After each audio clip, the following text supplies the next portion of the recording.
مسلمان ہے ایک یوں کر کے نماز پڑھ رہا ہے اور سینے پہ ہاتھ باندھے کھڑا ہے، اور مسلمان ہے اور ایک یوں کانوں کو ہاتھ لگا کے ناف کے نیچے ہاتھ باندھ کے کھڑا ہے۔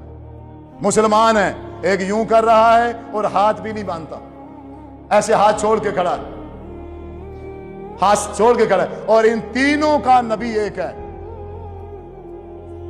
تینوں ایک نبی کے کلمہ پڑھتے ہیں، حضرت محمد صلی اللہ علیہ وسلم۔ کس کو پاگل بنایا جا رہا ہے؟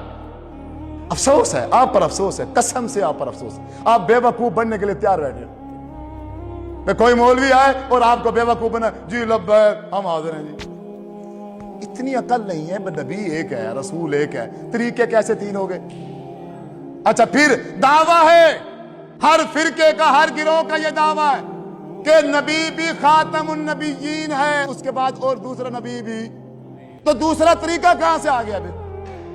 اگر دوسرا نبی نہیں ہے طریقہ کہاں سے آیا دوسرا؟ پھر جب تیسرا نبی نہیں ہے تو تیسرا طریقہ کہاں سے آ گیا؟ پھر نبی ایک ہے اور اسی پر مہر لگا دی گئی ہے کہ آپ کے بعد اب کوئی نبی نہیں ہے۔ جو طریقہ نماز کا، روزے کا، حج کا اللہ کے رسول آج سے 1450 سال سکھا کے گئے ہیں، وہی طریقہ رہے گا یا بدل جائے گا؟ بعد میں نبی بدلے گا تو طریقہ بدلے گا، یا بغیر نبی کے طریقہ بدل گیا ہے اور آپ بدلا کے کھڑے ہو؟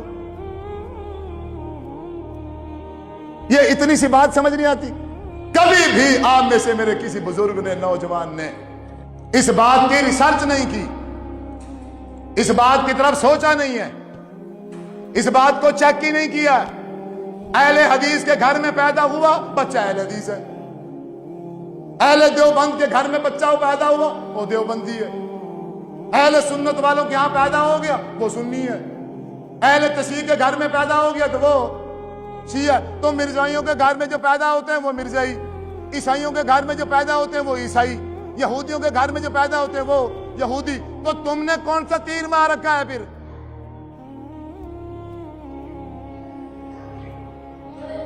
یہ عقل کس لیے ہے؟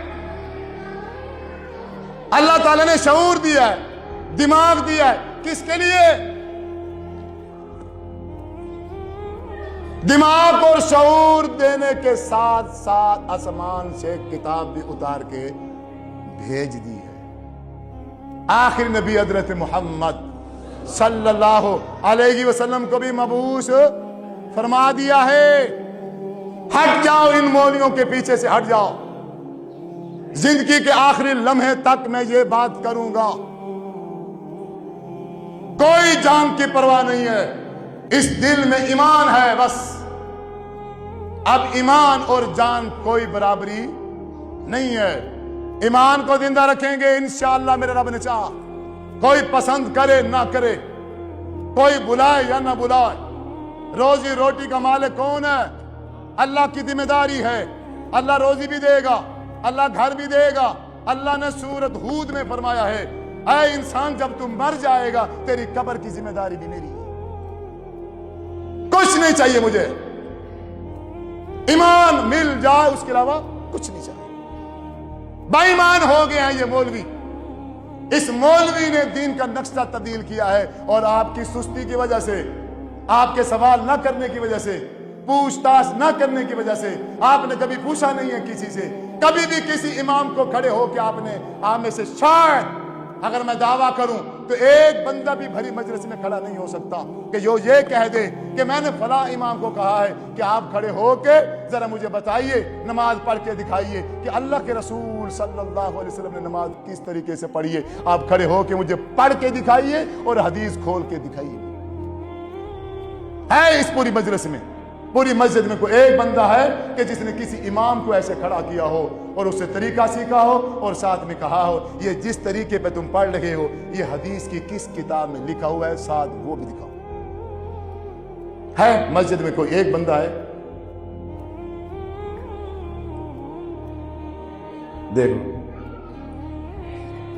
تعداد دیکھو، بندہ ایک بھی نہیں کھڑا ہوا، تو بریلوی بنو گے، پھر دیوبندی بنو گے، شیعہ بنو گے، اہل حدیث بنو گے، مرزائی بنو گے، تمہارا تو پتہ نہیں ہے، تم یہودی بھی بن جاؤ گے، عیسائی بھی بن جاؤ گے۔ اگر تم باہر کنٹری میں چلے جاؤ، جو ہماری حالت اور پوزیشن ہے، اگر ہم باہر والی کنٹری میں چلے جائیں، اگر وہ تھوڑا سا ہمارے اوپر دھیان دیں، تھوڑی سی ہمارے اوپر توجہ کریں، تو ہمارا تو کوئی پتہ نہیں، ہم عیسائی بھی بن جائیں گے۔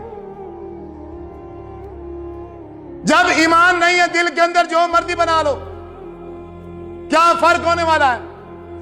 یا صرف ادھر ایمان کا لیول لگا ہوگا تو پھر فرق بنے گا؟ کیا خوبصورت بات کہی تھی میرے نبی نے، میری امت میں ایک وقت آئے گا کہ مسلمان میں اور کافر میں کوئی فرق نہیں ہوگا۔ مسلمان اور کافر ایسے ہوں گے جیسے پاؤں کے دو جوتے ہوتے ہیں، شکل بھی ایک جیسی، سائز بھی ایک جیسا، صرف فرق کیا ہے؟ یہ دایاں ہے اور یہ بایاں ہے، اس کا نام یہودی ہوگا اور اس کا نام مسلمان ہوگا، کرتوت دونوں کے، نہ ایمان ادھر ہے نہ ایمان ادھر۔